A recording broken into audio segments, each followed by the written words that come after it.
नमस्कार सभी साथियों को स्वागत करता हूँ सभी का इस यूट्यूब चैनल पर जिसका नाम है स्टडी विद पीएन लोधा। साथियों, राजस्थान के इतिहास की क्लास नंबर 7 आज आपके लिए लेकर आया हूँ और हमारा जो टॉपिक है वो है राजस्थान में किसान आंदोलन। देखिएगा, क्लास नंबर जो 6 हमने पढ़ी थी, क्लास नंबर 6 में साथियों हमने राजस्थान में जो किसान आंदोलन है उसके अंतर्गत एक किसान आंदोलन पढ़ा था जो था बिजोलिया किसान आंदोलन। आपके जो बिजोलिया किसान आंदोलन है उसमें एक दो मिस्टेक हुई थी। जैसे एक मिस्टेक हुई थी कि भाई 1914 में यहाँ पर पृथ्वी सिंह की मृत्यु टाइपिंग होना चाहिए था, लेकिन वहाँ टाइप हो गया था कि भाई फतेह सिंह की मृत्यु हुई, तो उसको मैंने कमेंट बॉक्स में सुधार दिया था। और एक और मिस्टेक हुई थी, देखो दो मिस्टेक हुई थी, उसको मैंने कमेंट बॉक्स में सुधार दिया था। यहाँ पर आज हम बेगू किसान आंदोलन, बूंदी किसान आंदोलन, अलवर किसान आंदोलन, मेव किसान आंदोलन, बीकानेर किसान आंदोलन और शेखावटी किसान आंदोलन, मतलब इन सभी किसान आंदोलनों को आज हम क्लास नंबर 7 जो है ये आपकी इसमें कंप्लीट पढ़ने वाले हैं। तो आज आपके ये टॉपिक भी कंप्लीट हो जाएगा और इसके बाद में आपके साथियों राजस्थान में जो 1857 की क्रांति है, ठीक है ना, उसमें राजस्थान का क्या योगदान है वो टॉपिक आपके और शेष बचा हुआ है। उसके अलावा एक और टॉपिक बचा हुआ है शायद, तो देखो एक दो टॉपिक आपके बच रहे हैं राजस्थान के इतिहास के और एक राजवंश। आपका पूरा सिलेबस पूरा होने वाला है। तो चलिए शुरू करेंगे आज के इस वीडियो को। देखिएगा, ये जो इतिहास की क्लास नंबर 7 है, राजस्थान के किसान आंदोलन पार्ट 2 है ये। तो देखते हैं इसको। हम सबसे पहले हम इसमें बेंगू किसान आंदोलन को पढ़ेंगे। ये दूसरे नंबर का किसान आंदोलन है, क्योंकि जो पहले नंबर का किसान आंदोलन था वो कौन सा पढ़ लिया हमने क्लास नंबर 6 में, बिजोलिया किसान आंदोलन को हमने कंप्लीट कर लिया है। तो अगर आपने क्लास नंबर 6 नहीं देखी है तो पहले आप क्लास नंबर 6 को जरूर देखिएगा। अगर हम बात करें कि भाई बेंगू जो किसान आंदोलन हुआ, मैंने आपको पिछली क्लास में भी बताया था कि कोई भी जो किसान आंदोलन हुआ था तो उसका कोई ना कोई कारण रहा था, क्योंकि किसानों ने ऐसे तो आंदोलन नहीं किए थे। पहले के समय में साथियों जो जागीरदार हुआ करते थे, जिस राज्य में किसान रहते थे तो वहाँ के जो शासक हुआ करते थे वो किसानों से अनेक प्रकार के कर वसूलते थे। इसी कारण से अधिकतर किसान आंदोलन होते थे। और ये जो बेंगू किसान आंदोलन है ये कौन सी रियासत का ठिकाना था? मेवाड़ रियासत का ठिकाना था। मतलब बेंगू जो नामक स्थान है ये आपके मेवाड़ रियासत के अंतर्गत आता था और मेवाड़ रियासत के अंतर्गत एक ठिकाना था जिसका नाम क्या था? बेंगू किसान आंदोलन। यहाँ के किसानों के द्वारा जो आंदोलन किया गया वही क्या कहलाया साथियों? बेंगू किसान आंदोलन कहलाया। अगर हम बात करें कि भाई बेंगू किसान आंदोलन कब हुआ राजस्थान में, तो 1921 में बेंगू किसान आंदोलन हुआ था। वर्तमान में जो चित्तौड़गढ़ नामक स्थान है, ठीक है ना, जो चित्तौड़गढ़ है इसी में ये पड़ता है। वर्तमान की अगर हम बात करें तो वर्तमान के चित्तौड़ में ही बेंगू किसान आंदोलन पड़ता है। इसके जो कारण हैं बेंगू किसान आंदोलन के कि भाई बेंगू किसान आंदोलन क्यों हुआ था, तो इसके कारण कई जगह तो देखो 53 प्रकार की लाल बाग मिलती है और कई जगह मिलती है 25 प्रकार की लाल बाग, कि किसानों के ऊपर 53 प्रकार के कर लगा रखे थे। पिछले वीडियो में मैंने आपको बताया था कि जो ये लाल बाग हुआ करती थी, मतलब ये एक प्रकार के कर थे साथियों। तो इन करों को धीरे धीरे धीरे जागीरदार क्या ज़्यादा बढ़ाते जाते थे, जिससे किसान परेशान होकर, मतलब अपनी जो टोटल मेहनत है वो किनको देनी पड़ती थी? जागीरदारों को। तो इनको लाटा कुंता कर के नाम से भी जाना जाता है। लाटा कुंता कर मैंने आपको कल भी बताया था कि खड़ी फसल पर भी कर लिया लिया करते थे, फसल कटने के बाद भी कर लिया करते थे। तो इस प्रकार के कर किसानों के ऊपर जो जागीरदार थे उन्होंने थोप रखे थे। इसी कारण से ही ये बेंगू किसान आंदोलन हुआ था। और इसके जो प्रमुख नेता है, प्रमुख नेता की अगर हम बात करें बेंगू किसान आंदोलन के, तो साथियों इसके प्रमुख नेता में नाम आता है राम नारायण चौधरी का। जो बिजोलिया किसान आंदोलन है उसके जनक किसको कहा था हमने? साधु सीताराम दास को। क्योंकि बिजोलिया किसान आंदोलन कितने चरणों में चला था? 3 चरणों में चला था। इसमें प्रथम जो चरण था साथियों, इसमें साधु सीताराम दास प्रमुख नेता थे। और यहाँ पर हम बात कर रहे हैं बेंगू किसान आंदोलन की। इसके जो प्रमुख नेता है वो कौन है? राम नारायण चौधरी। जो राम नारायण चौधरी है ये बेंगू किसान आंदोलन के प्रमुख नेता इसलिए है क्योंकि विजय सिंह पथिक जी ने कहा था कि भाई जो बेंगू किसान आंदोलन है उसका नेतृत्व आप कीजिए। इसी वजह से राम नारायण चौधरी ने बेंगू किसान आंदोलन का नेतृत्व किया था। तो अगर प्रश्न पूछ ले कि बेंगू किसान आंदोलन के प्रमुख नेता या प्रमुख जो प्रवर्तक है, ठीक है ना, वो कौन है, तो आंसर क्या रहेगा? राम नारायण चौधरी। और ये किनके कहने पर इस आंदोलन में शामिल हुए थे? विजय सिंह पथिक जी के कहने पर राम नारायण चौधरी बेंगू किसान आंदोलन में शामिल हुए थे। अगर हम बात करें कि जो बेंगू नामक ठिकाना था मेवाड़ रियासत का, इसके जागीरदार का नाम क्या था? उस समय वहाँ का जागीरदार था अनूप सिंह। देखो जागीरदार किसके अंडर में काम करता था? जो महाराणा हुआ करते थे रियासत के, उनके अंदर ये जो भी वहाँ का जागीरदार हुआ करता था। भाई कोई एक जागीर नहीं होती थी रियासत में अनेक जागीरें हुआ करती थी, जिसमें जहाँ आंदोलन हुआ तो वहाँ के जागीरदार के बारे में आपसे पूछा जा सकता है। तो जो बेंगू किसान आंदोलन है, यहाँ के जागीरदार का नाम क्या था साथियों? अनूप सिंह। यहाँ तक क्लियर है सभी के? अब देखिएगा इसके बाद में जो बेंगू किसान आंदोलन हुआ, तो आंदोलन के परिणाम स्वरूप एक समझौता भी हुआ। इससे अनूप सिंह परेशान हो गया क्योंकि लोगों ने विरोध किया इसका। तो एक समझौता हुआ जिसको जाना जाता है बोल्शेविक समझौता के नाम से। समझौते का नाम क्या है? बोल्शेविक समझौता। ये जो समझौता हुआ था बेंगू किसान आंदोलन में अनूप सिंह व राम नारायण चौधरी के मध्य। देखो अनूप सिंह कहाँ का जागीरदार था? बेंगू का, ठीक है। और राम नारायण चौधरी कौन थे? तो ये प्रमुख नेता थे कौन से किसान आंदोलन के? बेंगू किसान आंदोलन के। तो इन दोनों में समझौता हुआ और राम नारायण चौधरी किन की तरफ से थे? किसानों की तरफ से थे। तो किसानों की जो मांगे थी वो सभी मांगे किसने मान ली साथियों? अनूप सिंह ने मान ली कि भाई ठीक है, आप जैसा कह रहे हैं हम वैसा ही कर लेंगे। लेकिन इन मांगों को अनूप सिंह ने तो मान लिया, लेकिन जो वहाँ की मेवाड़ रियासत थी, मेवाड़ रियासत ने इन मांगों को मानने से मना कर दिया। अब मना कर दिया तो मतलब जो किसानों की चिंता है वो तो दूर हुई नहीं, जो उनके ऊपर कर लगा रखे उनको नहीं दूर किया गया साथियों। उस समय मेवाड़ का शासक कौन था? फतेह सिंह। फतेह सिंह पहले भी हमने देखो जो बिजोलिया किसान आंदोलन है उसमें भी मेवाड़ के शासक को किसमें पड़ा? मतलब मेवाड़ के शासक कौन किसको पड़ा था? फतेह सिंह को। और यहाँ पर भी मेवाड़ का शासक कौन है? वही फतेह सिंह है, ठीक है ना। अब अनूप सिंह को इस समय क्या किया साथियों? जो मेवाड़ रियासत है इन्होंने उदयपुर में नजरबंद कर दिया कि भाई अब देखिएगा दो चीजें हुई कि भाई राम नारायण चौधरी और अनूप सिंह में समझौता हो गया। अनूप सिंह ने सभी मांगे मान ली थी, किनकी? किसानों की। मेवाड़ रियासत ने क्या किया? किसानों की जो मांगे थी वो अनूप सिंह ने तो मान ली। अनूप सिंह तो कौन था? यहाँ का जागीरदार था। लेकिन मेवाड़ रियासत ने कहा कि भाई हम इन मांगों को नहीं मानने वाले हैं। तो जो मेवाड़ रियासत के जो शासक थे, ठीक है ना, वो कौन थे? फतेह सिंह। फतेह सिंह ने क्या किया? इन सभी मांगों को किसने माना था? अनूप सिंह ने। इस वजह से अनूप सिंह को उदयपुर में नजरबंद कर दिया साथियों, ठीक है।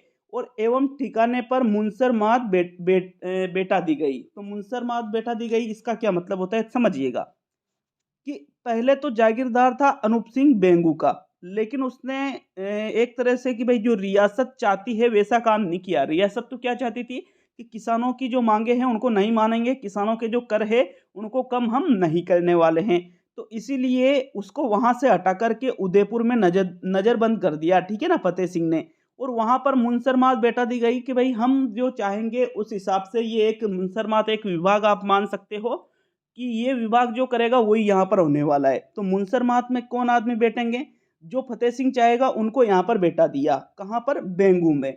अब इसके बाद में क्या हुआ साथियों? बेंगू का जो मुनसरमात जो नियुक्त किया गया, प्रशासक वहां का नियुक्त किया गया, उसका नाम था लाल अमृतलाल। क्या नाम था? लाल अमृतलाल बेंगू का प्रशासक नियुक्त किया गया। और ये जो लाल अमृतलाल था ये बिल्कुल भ्रष्ट व्यक्ति था और ये दमन के लिए मशहूर था। दमन के लिए मतलब कि अगर कोई किसान आंदोलन वगैरह या अन्य कोई आंदोलन होते थे तो ये जाना जाता था कि भाई अमृतलाल को वहां पर भेज दो, उन सभी चीजों का दमन कर देगा, सभी चीजों को खत्म कर देगा। बिल्कुल भ्रष्टाचारी आदमी को वहां पर बैठा दिया। तो मतलब टोटल जो नियंत्रण बेंगू का अब होने लगा था, कहाँ से होने लगा था? मेवाड़ रियासत से होने लगा था। क्योंकि यहाँ पर जो मुंशी भेजा गया था, जो यहाँ का प्रशासक नियुक्त किया गया था, वो कौन था? अमृतलाल, ठीक है। अब आगे क्या हुआ साथियों? जो मेवाड़ रियासत है इसने एक आयोग की भी वहां पर स्थापना कर दी, ठीक है ना, जिसका नाम रखा गया ट्रेंच आयोग। कौन सा आयोग वहां पर बनाया मेवाड़ रियासत ने? ट्रेंच आयोग की एक स्थापना कर दी 1922-23 में। और ये जो ट्रेंच आयोग है इसने एक तरह से खाना पूर्ति की कि भाई किसानों के साथ कोई अवैध कर नहीं लिए जा रहे हैं, जो भी कर लिए जा रहे हैं वो बिल्कुल नियम से कर लिए जा रहे हैं। क्योंकि ये ट्रेंच आयोग की स्थापना भी किसने की थी? मेवाड़ रियासत ने। तो इसके बाद में क्या हुआ साथियों? एक किसान एक जगह पर एकत्रित हुए कि भाई यार हमारी जो समस्या है उसका तो कोई समाधान ही नहीं निकला।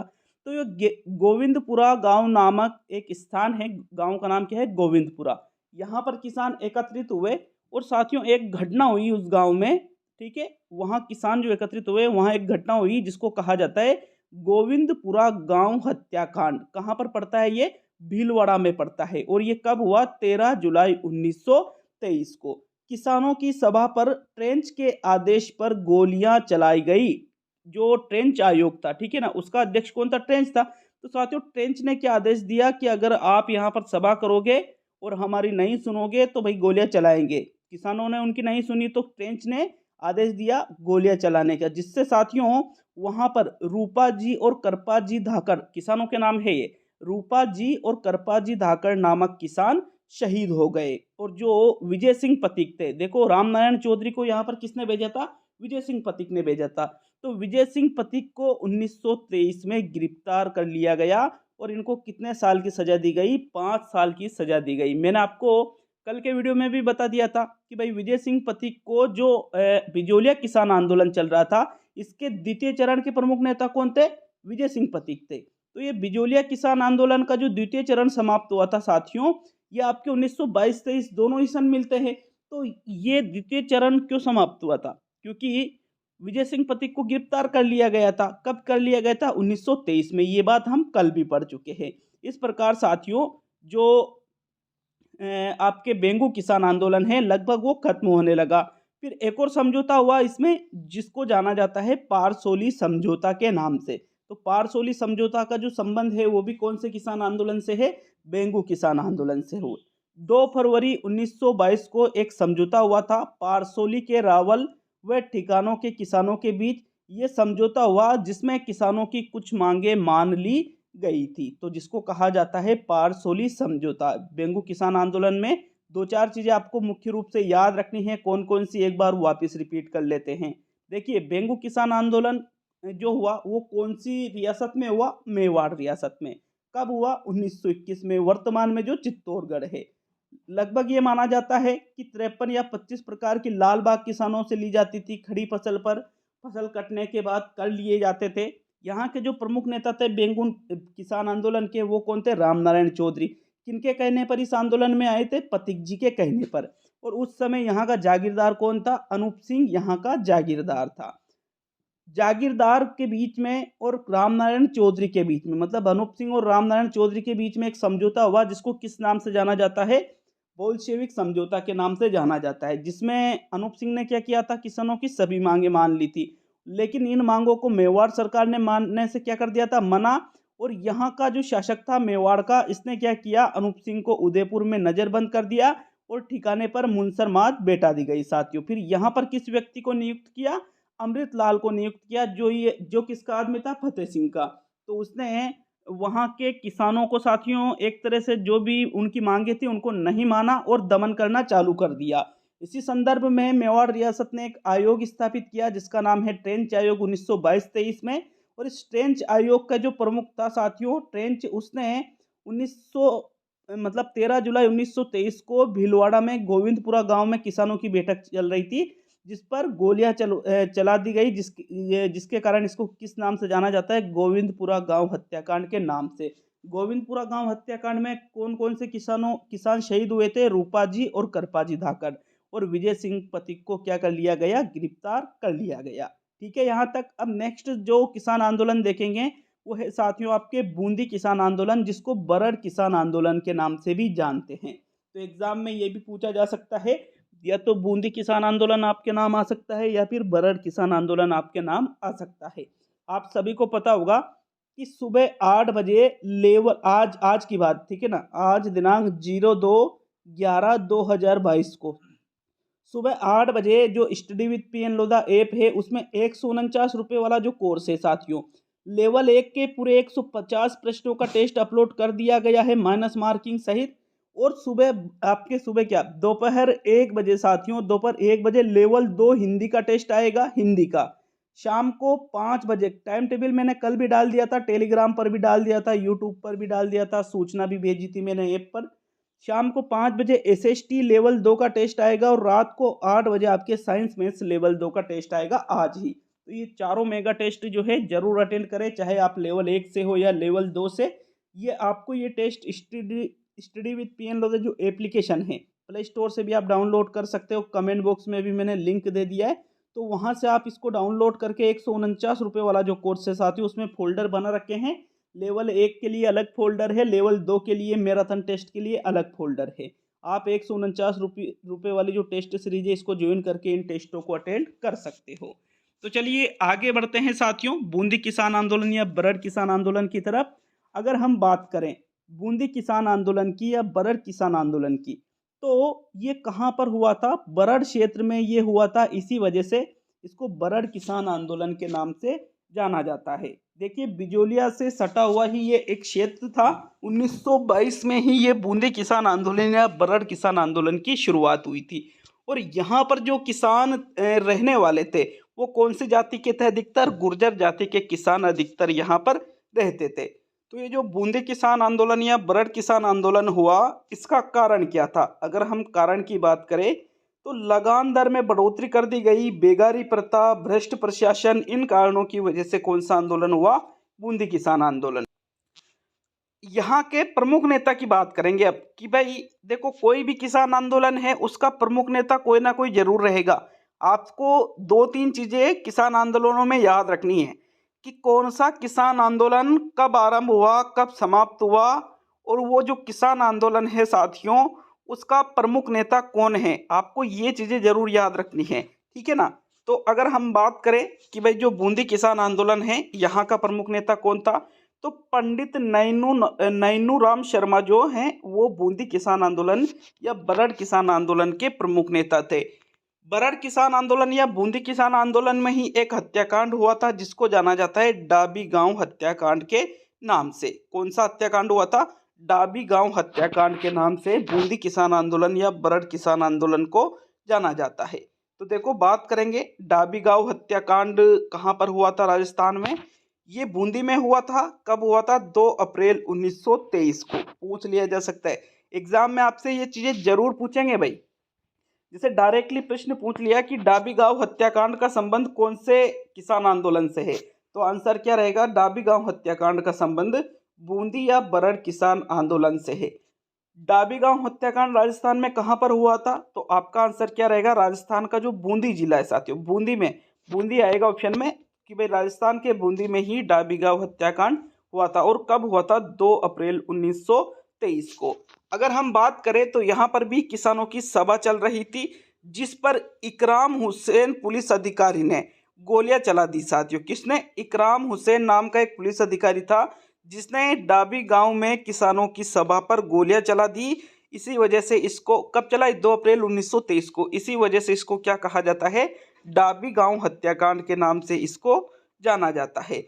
देखिए जब इकराम हुसैन नामक पुलिस अधिकारी ने किसानों की सभा पर डाबी गांव में 2 अप्रैल 1923 को गोलियां चलाई तो उसमें देवीलाल गुर्जर व नानक भील, इन 2 किसानों की मृत्यु हुई थी। ये 2 किसान शहीद हुए थे। ये जो नानक भील है ये झंडा गीत गा रहे थे उस समय, तो झंडा गीत गाते गाते ही ये शहीद हो गए। 2 प्रमुख नाम आते हैं डाबी गांव हत्याकांड में, कौन कौन से? देवीलाल गुर्जर और नानक भील। प्रश्न पूछा जा सकता है भाई, आप सिर्फ वो चीजें पढ़ रहे हो जो एग्जाम में बिल्कुल आपसे पूछी जाएगी, बहुत ही इंपॉर्टेंट चीजें। तो नानक भील और देवीलाल गुर्जर इस डाबी हत्याकांड में शहीद हुए। और जो नानक भील है ये तो उस समय झंडा गीत गा रहे थे साथियों जब इनको गोली लगी थी। जब ये शहीद हो गए तो नानक जी भील की याद में माणिक्यलाल वर्मा ने अर्जी नामक गीत भी बनाया था। तो देखिएगा बहुत ही इंपॉर्टेंट फैक्ट है ये भी। नानक जी भील की याद में किसने अर्जी नामक गीत बनाया? तो आंसर क्या रहेगा? माणिक्यलाल वर्मा ने। या फिर मतलब घुमा फिरा के कैसे भी प्रश्न पूछा जा सकता है कि किसकी याद में माणिक्यलाल वर्मा ने अर्जी नामक गीत बनाया? तो आंसर क्या रहेगा? नानक भील की याद में। या प्रश्न ऐसे भी पूछा जा सकता है कि नानक जी भील की याद में माणिक्यलाल वर्मा ने कौन सा गीत बनाया था? तो आंसर क्या रहेगा? अर्जी नामक गीत बनाया था। यही आपके कौन सा आंदोलन है साथियों? बूंदी किसान आंदोलन या बरड़ किसान आंदोलन पूरा होता है। मोस्ट चीजें जो है वो रहेगी, एक तो प्रमुख नेता के बारे में, तो प्रमुख नेता याद रखना है नैनू राम शर्मा। इंपॉर्टेंट जो अगला फैक्ट रहेगा वो रहेगा कब हुआ था ये आंदोलन, बरड़ किसान आंदोलन या बूंदी किसान आंदोलन। आंसर रहेगा 1922 में। इसी से संबंधित है डाबी गांव हत्याकांड जो बूंदी में 2 अप्रैल 1923 को हुई। इकराम हुसैन पुलिस अधिकारी ने साथियों किसानों की सभा पर गोलियां चला दी, जिसके कारण नानक भील जी और देवीलाल गुर्जर शहीद हुए। नानक भील जी उस समय झंडा गीत गा रहे थे और इनकी याद में, नानक जी भील की याद में माणिकलाल वर्मा ने कौन सा गीत लिखा? अर्जी नामक गीत लिखा था। क्लियर है सभी के यहाँ तक? चलिए अगला किसान आंदोलन देखेंगे हम चौथे नंबर पर, अलवर किसान आंदोलन। ठीक है ना, कौन सा किसान आंदोलन देखेंगे? अलवर किसान आंदोलन। तो बात करेंगे अब हम अलवर किसान आंदोलन की। देखो अलवर और भरतपुर, अलवर और भरतपुर इसको मेवात क्षेत्र के नाम से वर्तमान में हम जानते हैं। मेवात क्षेत्र भी इसको कहा जाता है साथियों। तो कैसे याद रखोगे कि भाई जो मेव जाति के किसान हैं वो कहाँ पर रहते थे? अलवर में रहते थे। ठीक है ना। तो 1921 में इन्होंने भी एक आंदोलन किया जिसको कहा जाता है अलवर किसान आंदोलन के नाम से इसको जाना जाता है। देखो यहाँ उस समय जो शासक थे अलवर किसान आंदोलन के समय, जो यहाँ के शासक थे वो थे जय सिंह। क्या नाम है शासक का? नाम आपको याद रखना है, शासक का नाम था जय सिंह। किस कारणों से अलवर किसान आंदोलन हुआ था? तो इसका जो मुख्य कारण था वो था जंगली सूरों द्वारा किसानों की खड़ी फसल को बर्बाद करना। अच्छा एक चीज और है, अलवर किसान आंदोलन उतना ज्यादा उग्र नहीं था साथियों, क्योंकि अलवर में एक सिस्टम था कि 80% जो भूमि है वो किसानों को पूर्ण रूप से दे रखी थी और 20% भूमि जो है वो शासक कर लिया करते थे। तो ज़्यादा मतलब टॉर्चर नहीं किया जा रहा था किसानों को। तो यहाँ जो आंदोलन हुआ उसका मुख्य कारण क्या माना जाता है कि जो यहाँ जंगली सुअर रहते थे ये किसानों की खड़ी फसल को बर्बाद कर देते। अब लोग बिल्कुल परेशान हो गए। किनसे परेशान हो गए? जंगली सूअरों से। तो सरकार ने फिर क्या किया साथियों? आंदोलन किया किसानों ने। तो जो वहाँ की जो मतलब रियासत थी उसने क्या किया? जंगली सूअरों को मारने की इजाज़त भी दे दी थी। लेकिन यहीं पर जो अलवर किसान आंदोलन है इसी से, तो देखो ये चौथे नंबर का जो अलवर किसान आंदोलन है ये इतना ही था। इसमें ज़्यादा कुछ विशेष चीज़ें हुई नहीं कि भाई किसानों ने आंदोलन किया किसके लिए कि भाई जंगली सूअरों को मारने की वैधानिक इजाज़त हमें दी जाए।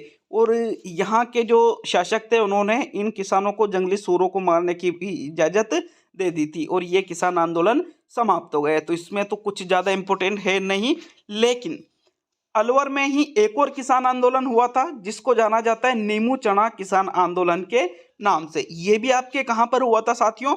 अलवर में ही हुआ था। और ये जो आंदोलन है कब हुआ था? 1923-24 में। देखिए अलवर किसान आंदोलन से ज़्यादा इम्पोर्टेंट है नीमू चना किसान आंदोलन। तो देखिएगा अलवर किसान आंदोलन से ज़्यादा इम्पोर्टेंट कौन सा आंदोलन है? नीमू चना किसान आंदोलन। और ये भी आपके राजस्थान के कौन से जिले में हुआ था साथियों? अलवर जिले में ही हुआ था। कब हुआ था? आपको याद रखना है नीमू चना किसान आंदोलन हुआ था 1923-24 में। किन कारणों से नीमू चना किसान आंदोलन हुआ था? तो लगान की दरों में बढ़ोतरी के कारण। किसके कारण? जो भूमि पर लगान लिया जाता था उनकी दरों में बढ़ोतरी कर दी गई थी नीमू चना में। इसी वजह से यहाँ के जो किसान हैं इन्होंने आंदोलन कर दिया जिसको किस नाम से जाना जाता है? नीमू चना किसान आंदोलन के नाम से जाना जाता है। अगर प्रमुख नेताओं की बात करें कि जो नीमू चना किसान आंदोलन हुआ था इसके प्रमुख नेता कौन थे? तो माधो सिंह और गोविंद सिंह। कौन थे? माधो सिंह और गोविंद सिंह कौन से किसान आंदोलन के प्रमुख नेता थे?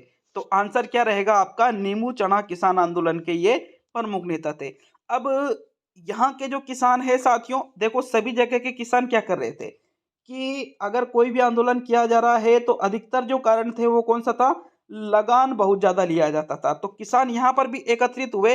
इसी संदर्भ में एक घटना हुई थी जिसको जाना जाता है नीमू चना हत्याकांड के नाम से। ये आपके नींबू चना किसान आंदोलन जो हुआ था उसी के अंतर्गत नीमू चना हत्याकांड हुआ था अलवर में ही। और ये जो देखो नीमू चना किसान आंदोलन तो 1923-24 में और नीमू चना हत्याकांड हुआ था 14 मई 1925 को। कंफ्यूज नहीं होना है, दोनों चीजें अलग अलग है।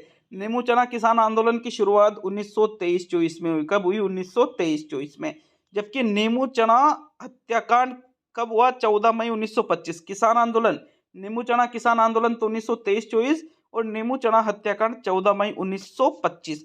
डेट बिल्कुल याद रखनी है। राजस्थान में ये जो नीमू चना हत्याकांड है ये बहुत ही प्रसिद्ध है साथियों, यहाँ से बार बार प्रश्न पूछा जाता है।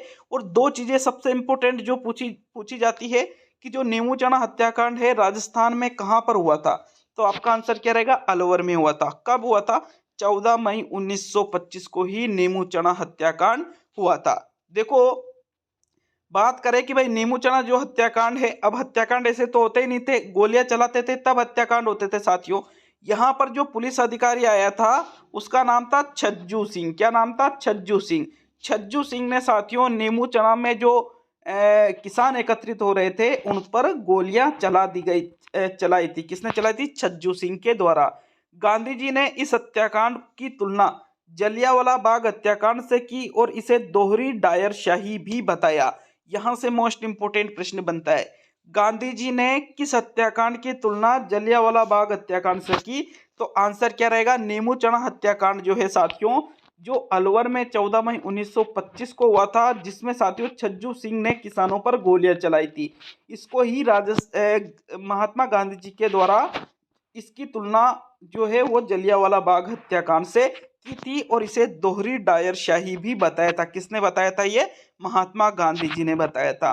देखो इसको भी राजस्थान का दूसरा जलियांवाला बाग हत्याकांड कहा जा सकता है। देखो दो तीन चीजें हुई भाई, कितनी, दो तीन चीजें, कौन कौन सी, जैसे एक तो आपके हमने मानगढ़ धाम वाला देखा साथियों, जो मानगढ़ धाम में जो हत्याकांड हुआ था उसमें लगभग 1500 भील शहीद हुए थे, तो उसको क्या कहा जाता है, राजस्थान का जलियांवाला बाग कहा जाता है उसको। जैसे प्रश्न डायरेक्टली पूछ ले कि राजस्थान का जलियांवाला बाग किसे कहते हैं, तो आंसर क्या रहेगा आपके, मानगढ़ धाम बांसवाड़ा में जो हत्याकांड हुआ था उसको ही राजस्थान का जलियांवाला बाग हत्याकांड कहते हैं। लेकिन दूसरा जलियांवाला बाग एक और भी हमने पढ़ा था जिसमें 1200 किसान शहीद हुए थे साथियों, तो उसको भी दूसरा जलियांवाला बाग हत्याकांड कहते हैं और इसको भी कहा जा सकता है। आपको दोनों ही चीजें याद रखनी है। इस हत्याकांड को रामनारायण चौधरी ने नीमूचना हत्याकांड कहा, ये इंपॉर्टेंट फैक्ट है। यहाँ पर जो नीमूचना हत्याकांड जिसको हम पढ़ रहे हैं ये नाम किसने दिया था, रामनारायण चौधरी ने। प्रश्न पूछ ले कि नीमूचना हत्याकांड का नाम किसके द्वारा दिया गया था, तो आपका आंसर क्या रहेगा, रामनारायण चौधरी के द्वारा ही इस हत्याकांड को नीमूचना हत्याकांड का नाम दिया गया था। देखो छज्जू सिंह जिन्होंने जो पुलिस अधिकारी था जिसने गोलियां चलाई थी साथियों, इसको राजस्थान का जनरल डायर भी कहा जाता है। राजस्थान का जनरल डायर किसको कहते हैं, तो आंसर रहेगा छज्जू सिंह को। जनरल डायर का मतलब समझते हो आप, जो जलियांवाला बाग हत्याकांड हुआ था भारत में साथियों, इसमें किसने गोलियां चलवाई थी, जनरल डायर ने चलवाई थी। लेकिन यहाँ पर जो राजस्थान में गोलियां चलाई वो कौन था, छज्जू सिंह। जो आपके नीमूचना हत्याकांड इसमें गोलियां किसने चलाई थी, छज्जू सिंह ने। तो इसी वजह से इसकी तुलना किससे की गई, राजस्थान के जनरल डायर से। तो प्रश्न पूछ ले कि भाई राजस्थान का जनरल डायर किसको कहा जाता है, तो आपका आंसर क्या रहेगा, छज्जू सिंह को ही राजस्थान का जनरल डायर कहा जाता है। क्लियर है आप सभी का ये। तो आपके नीमूचना किसान आंदोलन के अंतर्गत नीमूचना हत्याकांड हमने कंप्लीट कर लिया है। देखिए अगला जो किसान आंदोलन हम पढ़ेंगे वो है आपके मेव किसान आंदोलन को। तो साथियों पांचवा किसान आंदोलन पढ़ेंगे हम, मेव किसान आंदोलन। ये भी आपके कहां पर हुआ था, अलवर, मेवा क्षेत्र, अलवर भरतपुर में ही हुआ था। देखो ऊपर हमने अलवर किसान आंदोलन पढ़ा था, ठीक है ना, अलवर किसान आंदोलन, और ये भी आपके अलवर में होता है अलवर किसान आंदोलन। और एक और किसान आंदोलन अभी हमने पढ़ा, कौन सा, नीमूचना किसान आंदोलन, ये भी आपके अलवर में हुआ था। और जो मेव किसान आंदोलन है ये 1932 से आरंभ हुआ और 1934 तक ये एक तीन डबल टाइप हुआ। 1932 से लेकर के 1934 तक मेव किसान आंदोलन चला साथियों। और ये मेवा क्षेत्र जो अलवर भरतपुर है यहाँ पर मेव किसान आंदोलन चला था। कारण क्या था इसका, भू राजस्व बंदोबस्त, मतलब जो भूमि पर लगान लिया जाता था वो अधिक लिए जाने के कारण मेव किसान आंदोलन अलवर भरतपुर में हुआ, मेवा क्षेत्र में 1932 से 1934 तक।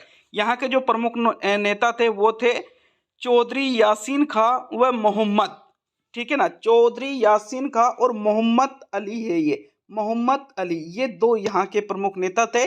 और इस किसान आंदोलन में सांप्रदायिक हिंसा भी हुई थी, मतलब हिंदू मुस्लिम की जो लड़ाई होती है साथियों, सांप्रदायिक रूप से ये हिंसा कौन से किसान आंदोलन में हुई थी, मेव किसान आंदोलन में।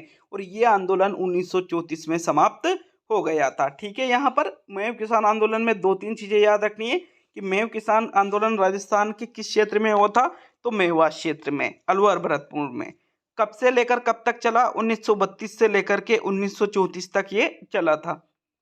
किन कारणों से हुआ था, भू राजस्व बंदोबस्त, मतलब भू राजस्व का कर अधिक लेने लगे थे, इस वजह से यह आंदोलन हुआ था। प्रमुख नेता यहाँ के चौधरी यासीन खां और मोहम्मद अली यहाँ के प्रमुख नेता थे। इस किसान आंदोलन में ही सांप्रदायिक हिंसा हुई और 1934 में यह किसान आंदोलन खत्म हो गया था। नेक्स्ट हम देखें तो बीकानेर किसान आंदोलन के बारे में बात करेंगे। देखिएगा, बीकानेर किसान आंदोलन कहाँ पर होगा भाई, बीकानेर में होगा। देखो, बात करें अगर बीकानेर किसान आंदोलन की, तो ये इंपॉर्टेंट है भाई, इसको बहुत ही अच्छे तरीके से पढ़ना होगा, इसको आपको याद भी रखना होगा। बीकानेर किसान आंदोलन की अगर हम बात करें तो 1930 से इसकी शुरुआत मानी जाती है और बीकानेर किसान आंदोलन जो है ये 1946 तक चला था साथियों। 1930 से लेकर के 1946 तक बीकानेर किसान आंदोलन, मतलब लगभग आप यूं मान सकते हो कि 16 साल तक ये किसान आंदोलन चला था। कौन सा, बीकानेर किसान आंदोलन। यहाँ का जो किसान आंदोलन हुआ था तो उसका कारण क्या था, अगर इसकी बात करें कारण की, तो बीकानेर किसान आंदोलन आबियाना कर, जो पानी के ऊपर कर लिया जाता था साथियों, उसको कहा जाता है आबियाना कर।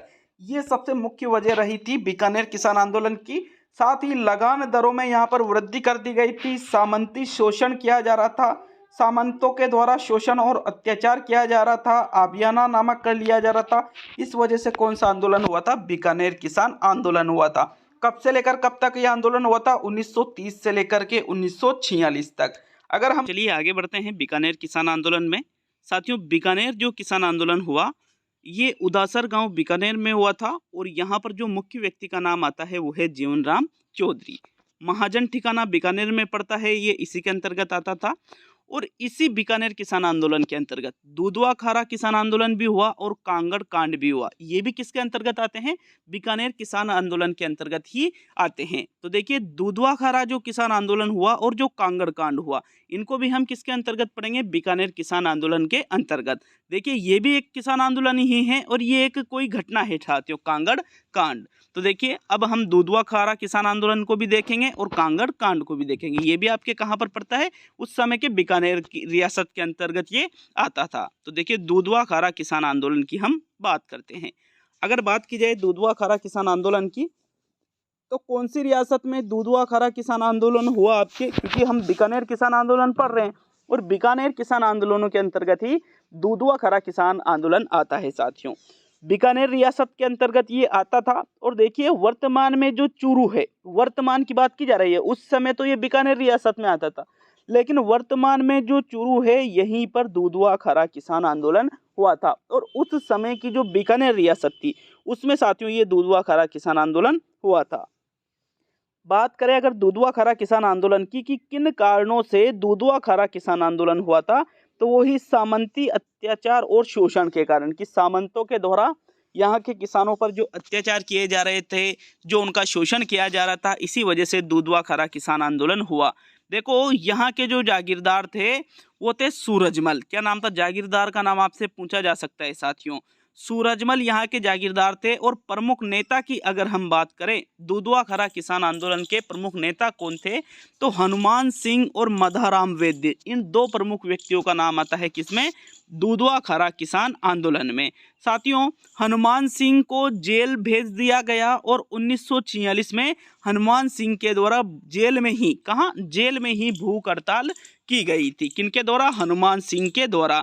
और इसमें जो प्रमुख महिला का नाम आता है दूधवा खारा किसान आंदोलन में, तो ये आपके खेतूबाई का नाम आता है। दूधवा खारा किसान आंदोलन में प्रमुख महिला कौन है, खेतूबाई है। क्लियर है सभी के ये। देखिए, जो दूधवा खारा किसान आंदोलन है, इससे 2-3 प्रश्न इंपॉर्टेंट बन जाते हैं कि दूधवा खारा किसान आंदोलन कहाँ पर हुआ था, तो बीकानेर रियासत में, जो वर्तमान में चूरू पड़ता है, यहाँ पर दूधवा खारा किसान आंदोलन हुआ था। जागीरदार कौन था उस समय, यहाँ का सूरजमल था। और प्रमुख नेताओं में किसका नाम आता है, हनुमान सिंह और मधाराम वैद्य का इनमें नाम आता है प्रमुख नेताओं में। जबकि प्रमुख महिला जो कौन है, जिसका नाम इसमें आता है, तो खेतूबाई प्रमुख महिला हैं। और हनुमान सिंह ने जेल में 1946 में भूख हड़ताल की थी। हनुमान सिंह कौन है, दूधवा खारा किसान आंदोलन का प्रमुख नेता है साथियों। कांगड़ कांड की बात करें, यह आपके बीकानेर किसान, तो देखो कांगड़ कांड की बात करेंगे साथियों, ये भी आपके जो बीकानेर रियासत है उसी में कांगड़ कांड हुआ था। देखो ये जो घटनाएं हम पढ़ रहे हैं इनका संबंध कौन से किसान आंदोलन से है? बीकानेर किसान आंदोलन से है। और ये भी वर्तमान में जो चूरू पड़ता है वहीं पर ये कांगड़ कांड हुआ था। कब हुआ था? 1946 में कांगड़ कांड हुआ था। कांगड़ कांड का संबंध कौन से किसान आंदोलन से है? तो आपका आंसर रहेगा साथियों, कांगड़ कांड का संबंध बीकानेर किसान आंदोलन से है। यहाँ के जो जागीरदार थे, जो कांगड़ कांड हुआ था, यहाँ के जागीरदार का भी नाम आपसे पूछा जा सकता है। तो गोप सिंह यहाँ के जागीरदार का नाम था। और जो ये कांगड़ कांड है ये बीकानेर किसान आंदोलन की अंतिम घटना मानी जाती है। प्रश्न पूछ लिया कि बीकानेर किसान आंदोलन की अंतिम घटना किसको माना जाता है, तो आपका आंसर क्या रहेगा? कांगड़ कांड को ही बीकानेर किसान आंदोलन की अंतिम घटना मानी जाती है, क्योंकि 1930 से लेकर के 1946 तक बीकानेर किसान आंदोलन चला था और 1946 में ये कांगड़ कांड हुआ। इसके बाद में यूँ मान लीजिए आप बीकानेर किसान आंदोलन लगभग समाप्त हो गया था साथियों। तो ये कंप्लीट होता है आपके कौन सा किसान आंदोलन? बीकानेर किसान आंदोलन। नेक्स्ट आगे हम बात करें तो देखिए अब अंतिम किसान आंदोलन आता है आपके शेखावटी किसान आंदोलन। नाम से ही पता होना चाहिए क्योंकि शेखावटी क्षेत्र हम किसको कहते हैं? जो चूरू झुंझुनू सीकर है इसी को क्या कहा जाता है? शेखावटी कहा जाता है। तो चूरू झुंझुनू सीकर में साथियों जो किसान आंदोलन हुए हैं उनको किस नाम से जाना जाएगा? शेखावटी किसान आंदोलन के नाम से जाना जाएगा। अगर हम बात करें शेखावटी किसान आंदोलन की कि भाई जो देखो शेखावटी क्षेत्र के किसानों के द्वारा जो आंदोलन किया गया उसको हम क्या कहेंगे? शेखावटी किसान आंदोलन। और ये कहाँ पर हुआ? राजस्थान में चूरू झुंझुनू सीकर में। देखिए आरंभ की अगर हम बात करें कि भाई शेखावटी किसान आंदोलन कब आरंभ हुआ था, तो 1922 में सीकर से। कहाँ से? भाई देखो शेखावटी क्षेत्र में भी कहाँ से हुआ? सीकर से। तो 1922 में सीकर से शेखावटी किसान आंदोलन की शुरुआत हुई थी। कब? 1922 से। शेखावटी क्षेत्र में कहाँ से? तो शेखावटी क्षेत्र में ये हुई थी साथियों सीकर से। जाट जाति के लोगों के द्वारा ये किसान आंदोलन किया था। कौन सी जाति के लोगों के द्वारा? जाट जाति के जो लोग थे इनके द्वारा ही शेखावटी किसान आंदोलन किया गया था। तो कारण हम देख लेते हैं कि शेखावटी किसान आंदोलन किन किन कारणों की वजह से हुआ। तो देखो जकात कर यहाँ पर लिया जाता था, लाटा कुंता कर यहाँ पर लिया जाता था, अधिक भू राजस्व यहाँ पर लिया जाता था। देखो सभी में कारण तो वही रहेंगे, जितने भी अपन ने किसान आंदोलन पढ़े एक दो को छोड़कर सभी में वही भू राजस्व, लाटा कुंता कर मतलब खड़ी फसलों पर कर लेना, फसल कटने के बाद में कर लेना, इसी वजह से अधिकतर किसान आंदोलन हुआ करते थे साथियों। अगर हम बात करें शेखावटी किसान आंदोलन की तो शेखावटी किसान आंदोलन के संदर्भ में एक शब्द आता है जो है पंचपाणे। कौन सा शब्द आता है? पंचपाणे। तो पंचपाणे शब्द का संबंध कौन से किसान आंदोलन से है? शेखावटी किसान आंदोलन से है। देखो पंचपाणे किसको कहा जाता है? उस समय शेखावटी की जो 5 जागीरें थी, किस समय? जब ये शेखावटी किसान आंदोलन हुआ था तो उस समय शेखावटी की जो 5 जागीरें थी उसी को पंचपाणे के नाम से जाना जाता है। देखिए नवलगढ़ जागीर, मंडावा जागीर, मलसीसर जागीर, धुंधलोद जागीर और बिसाऊ जागीर, ये सभी जो जागीरें हैं राजस्थान में कहाँ पर पड़ती थी? ये शेखावटी में। तो साथियों उस समय यहाँ पर इनके लिए एक शब्द का प्रयोग किया जाता था जिसका नाम है पंचपाणे। क्लियर है सभी के ये? तो इन पंचपाणे जो शब्द है इसका संबंध शेखावटी की 5 जागीरों से है। और ये 5 जागीरें कौन कौन सी थी? नवलगढ़, मंडावा, मलसीसर, धुंधलोद और बिसाऊ। देखो जागीरों में ही किसान रहते थे और वहीं पर किसानों ने आंदोलन किया, इसलिए इन 5 जागीरों के नाम आपको याद होना चाहिए। पंचपाणे के नाम से ये प्रसिद्ध है। शेखावटी आंदोलन में सबसे पहले जन जागृति की अगर हम बात करें, क्योंकि किसान आंदोलन में किसानों को जन जागृति का मतलब क्या हुआ? लोगों को जगाने का काम करना कि भाई हमारे खिलाफ ये अत्याचार किए जा रहे हैं तो हमें एक साथ खड़े रहकर इन अत्याचारों के विरुद्ध आवाज़ उठानी है। ये होती थी जन जागृति। तो शेखावटी आंदोलन में सबसे पहले जन जागृति साथियों अमर सेवा समिति के द्वारा 1918 में की गई। एक समिति स्थापित की गई जिसका नाम क्या था? अमर सेवा समिति। इनके द्वारा 1918 में सबसे पहले शेखावटी में जन जागृति का कार्य किया गया, जिसकी स्थापना प्यारेलाल गुप्ता ने 1918 में की। और प्यारेलाल गुप्ता कहाँ के निवासी थे? झुंझुनू के साथियों, जिनको चिड़ावा के गांधी कहा जाता है। देखो राजस्थान के गांधी, बांगड़ के गांधी, अलग अलग गांधियों के मतलब नाम प्रसिद्ध उनको एक तरह से उपाधि दे रखी है साथियों। तो उसी प्रकार प्यारेलाल गुप्ता को भी क्या कहा जाता है, चिड़ावा के गांधी कहा जाता है। इनके द्वारा ही अमर सेवा समिति की स्थापना 1918 में की गई। क्यों? क्योंकि शेखावटी आंदोलनों में किसानों की सक्रिय भागीदारी हेतु किसानों को जन जागृत करना था। इसी वजह से इस समिति की स्थापना 1918 में की गई थी। जबकि शेखावटी आंदोलन में जन जागृति के लिए जो दूसरी एक महासभा की भी स्थापना की गई, जिसका नाम है साथियों राजस्थान क्षेत्रीय जाट महासभा। कौन सी महासभा की स्थापना की गई? राजस्थान क्षेत्रीय जाट महासभा। इसकी स्थापना भी क्यों की गई? ताकि किसान जागृत हो और उनके खिलाफ जो अत्याचार हो रहे थे उन अत्याचारों के विरुद्ध आवाज उठाए।